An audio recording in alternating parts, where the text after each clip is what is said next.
ഖമറുന്നിസ അൻവർ ഒരടഞ്ഞ അധ്യായമാകരുത്. ലീഗിലെ ലിംഗസമത്വമില്ലായ്മയ്ക്കെതിരെ പലകുറി പടപൊരുതിയ വനിതയാണവർ.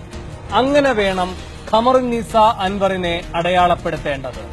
അല്ലാതെ ബിജെപിയുടെ താനൂർ മണ്ഡലം ഫണ്ട് ശേഖരണ പരിപാടിയുടെ ഉദ്ഘാടനം നിർവഹിച്ച ഒറ്റുകാരിയായല്ല. ശരീരത്തിൽ റൂഹുള്ള കാലത്തോളം ഹരിത പതാകയുടെ പിന്നിൽ അണിനിരക്കുമെന്ന് അണികളിൽ പലരും ഊറ്റം കൊള്ളുന്നത് കണ്ടു കേട്ടു. നാണമാകുന്നില്ലേ എന്നാണ് ഹരിത ഭാരവാഹികളോടുള്ള മറുചോദ്യം. ഖമറുന്നിസ അൻവർ അബലയായതുകൊണ്ടല്ലേ ലീഗ് നേതൃത്വം ഇങ്ങനെ സടകുടഞ്ഞെഴുന്നേറ്റത്? ലീഗിന്റെ സംഘവിരുദ്ധതയുടെ സംശുദ്ധി തെളിയിക്കാൻ ഖമറുത്താത്തയെ മാത്രമേ തിരഞ്ഞാൽ കിട്ടുകയുള്ളൂ. ശിവസേനയുടെ വിഗ്രഹോത്സവത്തിന്റെ ഉദ്ഘാടനം നിർവഹിച്ച മുനീർ ഇപ്പോഴും മുഖം മിനുക്കി നിൽക്കുന്നുണ്ട് മുസ്ലിം ലീഗിന്റെ മുന്നണി പോരാളിയായി. മുഖം കറുത്തൊരു നടപടി മുനീറിനെതിരെ ഉണ്ടാകുമോ? ഇല്ല. മോദിയല്ല ഗുജറാത്ത് കലാപത്തിന്റെ കാരണക്കാരനെന്ന് കെ.എം. ഷാജി നടത്തിയ കണ്ടെത്തലും കണ്ടില്ലെന്നുണ്ടോ ലീഗ് നേതൃത്വം? കെ.എം. ഷാജിയെ കുമ്മനം ഷാജി എന്ന് കളിയാക്കുന്നവരുണ്ട് ലീഗിൽ തന്നെ. നടപടിയുണ്ടാകുമോ വയനാടൻ വീരന്റെ പേരിൽ? ഇല്ല. ബിജെപിയെ പറ്റി പറയാൻ പരിമിതിയുണ്ടെന്ന് മനസ്സു തുറന്ന മണ്ണാർക്കാട് എംഎൽഎയും മുസ്ലിം ലീഗിന്റെ മട്ടുപ്പാവിലുണ്ടല്ലോ. ഷംസുദ്ദീനെ ശുദ്ധനാക്കാൻ നടപടിയുണ്ടാകുമോ മലപ്പുറം ലീഗിൽ? ഇല്ല. പറഞ്ഞെത്തിയത് പാണക്കാട് തങ്ങളുടെ കൊടപ്പനയ്ക്കൽ തറവാട്ടുമുറ്റത്ത്. ഇവിടെയുമുണ്ട് തിരുത്തപ്പെടേണ്ടവർ.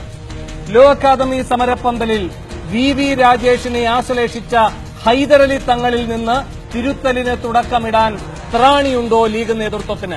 ഇല്ല. ബാബ രാംദേവിനെ ആശ്ലേഷിച്ച സാദിഖ് അലി തങ്ങൾ സ്വീകാരനായി തന്നെ ഇരിപ്പുണ്ടല്ലോ ലീഗ് അണികൾക്ക്. ബാബായെക്കുറിച്ചുള്ള ബോധ്യം മാറ്റാൻ ബോധനം നടത്തിക്കുമോ സാദിഖ് അലിക്ക്? ഇല്ല. ഇല്ല. അപ്പോൾ സംഘപരിവാരത്തെ ആനയിച്ചാശ്ലേഷിക്കുന്ന ലീഗ് പരിവാരത്തിന് പച്ചപ്പരവതാനി. ഫണ്ട് നൽകി നല്ല വാക്കു പറഞ്ഞ ഖമറുന്നിസ അൻവറിനെ മാത്രം പച്ച തൊടിയിക്കില്ല. ഇത് സംഘവിരുദ്ധതയല്ല, ലീഗ് നേതൃത്വമേ സ്ത്രീ വിരുദ്ധത മാത്രമാണ്.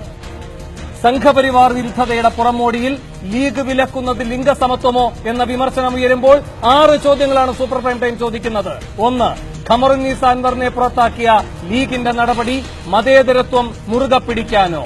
2. ഖമറുന്നിസയുടെ മാപ്പപേക്ഷ അംഗീകരിച്ച ശേഷം മുസ്ലിം ലീഗിന്റെ മനം മാറ്റം എന്തുകൊണ്ട്? 3.